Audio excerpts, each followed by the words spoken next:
اعوذ باللہ من الشیطان الرجیم بسم اللہ الرحمن الرحیم۔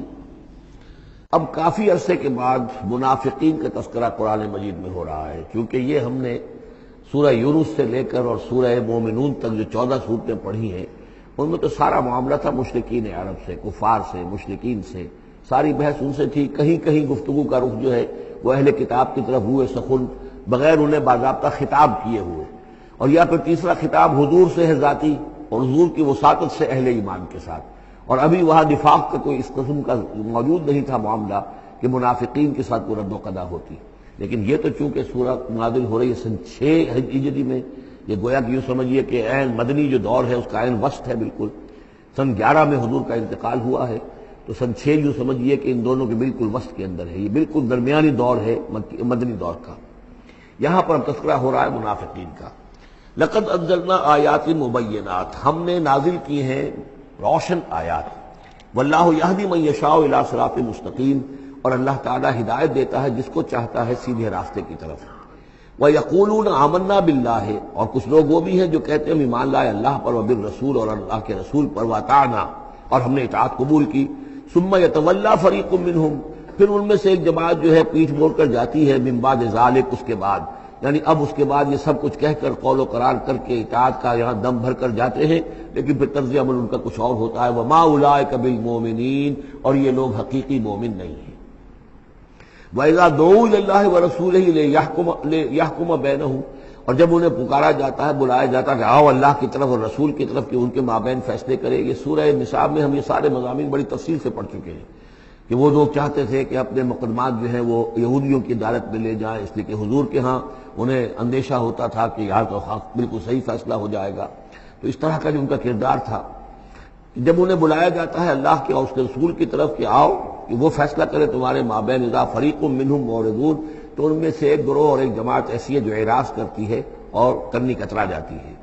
وَإِن يَكُن لَهُمُ الْحَقُّ يَأْتُوا إِلَيْهِ مُذْعِنِينَ، اور اگر ان کو معلوم ہو کہ حق ہمارے ساتھ ہے، یعنی ہم حق پر ہیں اس مقدمے میں، تو پھر وہ آتے ہیں بڑا یقین کا اظہار کرتے ہوئے، اذعان کے ساتھ اور یقین کے ساتھ، اور اپنے ایمان کا اظہار کرتے ہوئے، کیونکہ انہیں یقین ہے کہ ہمارا کیس سچا ہے اور حضور کی عدالت میں ہم جائیں گے تو ہمارے حق میں فیصلہ ہو جائے گا، تو اب کوئی رکاوٹ نہیں۔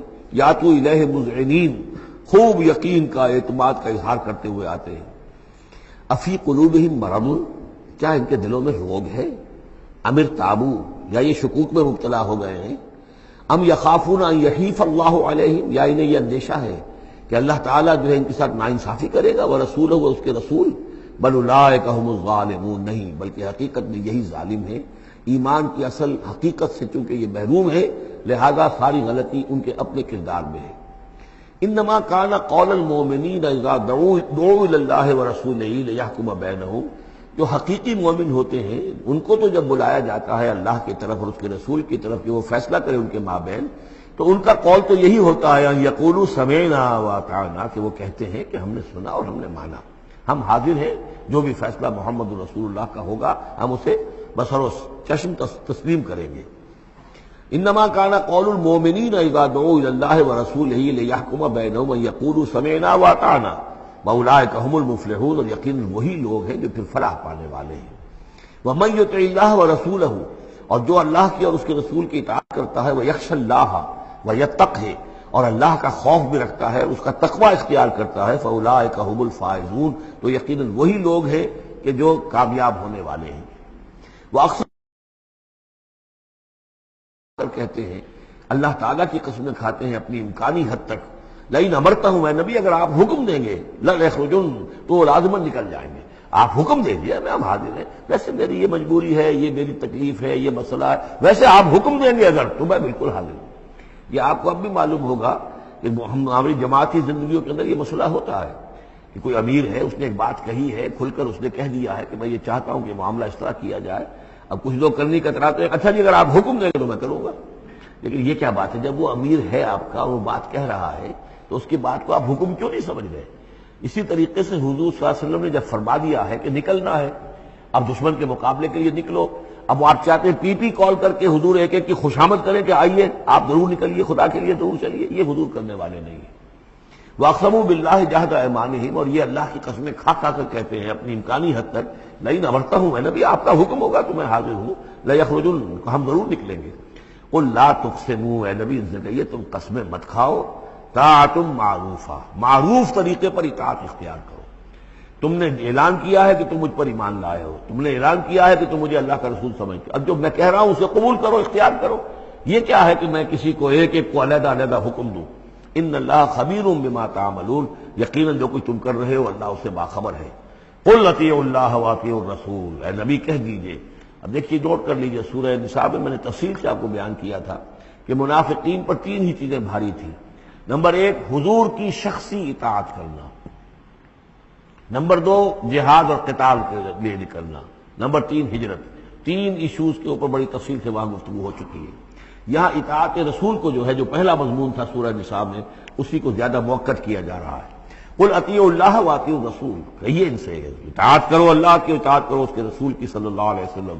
فإن تولوا، پھر اگر یہ پیٹھ موڑ لے، اگر تم منہ پھیرو گے، اگر منہ موڑ لو گے، فإنما علیہ ما حمل، تو سن لو ہمارے نبی پر ذمہ داری ہے اس کام کی جو ہم نے ان پر ڈالا ہے۔ وعلیکم ما حملتم، اور تم سے باز پرس ہوگی اس کی جو تمہارے اوپر ڈالا گیا ہے۔ یعنی نبی نے جو ذمہ داری تھی اللہ کا دین تم تک پہنچایا، اللہ کے احکام پہنچا دیے، ان کا کام جو ہے اس پر ختم ہو گیا۔ اب اطاعت کرنا، اس کی تعمیل کرنا، اس کے حکم پر چلنا، اللہ کے دین کے لیے تن من دھن لگانا، اور یہ سارا کام تمہیں کرنا ہے۔ تو جو ان کی ذمہ داری ہے وہ ادا کریں گے، اور اللہ کے ہاں ان سے ان کے بارے میں سوال کر لیا جائے گا، اور جو تمہاری ذمہ داری ہے ظاہر بات ہے کہ اس کے جواب بھی تمہیں کرنی ہے۔